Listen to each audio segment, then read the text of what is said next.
Hello, Michael Hughes here, Michael Hughes Training. How long should your training feedback form be? On my travels I've seen lots of different forms.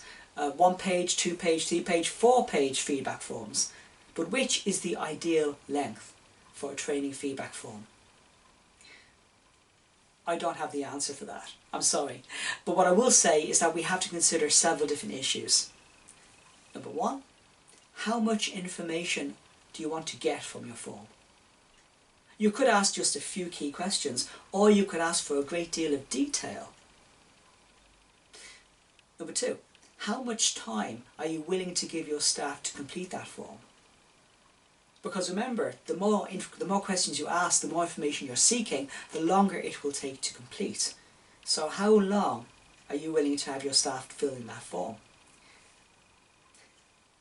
Number three, how willing are your staff to complete it?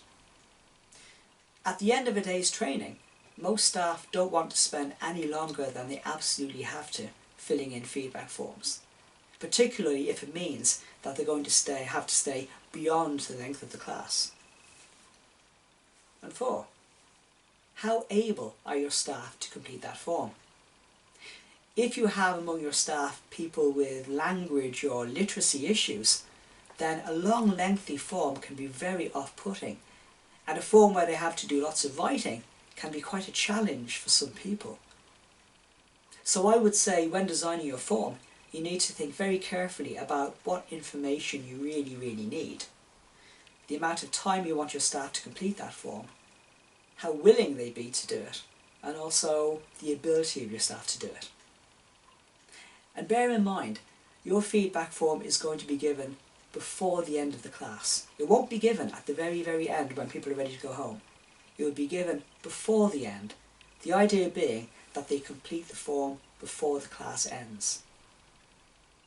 And that means that if you give me a feedback form that seems to take about, in my estimation, 10 minutes to complete, I have to take 10 minutes away from the teaching time. Here's my form. I'm a big fan of brevity. It is one side of one page. I address a number of issues. Let me see. Venue, start time, length, level, exercises, questions, relevance and general rating. And there's a section where people can write about how they feel. This is quite a popular form. Some people can complete this in 10 minutes if they want to. Most people complete it in seconds. So those are my thoughts on feedback forms. They can be a useful tool, but I think there's a lot to be said for brevity. My name is Michael Hughes. If you want to get in touch, my email address is info@michaelhughestraining.com. In the meantime, please hit the subscribe button and check out my other videos. And keep up the good work.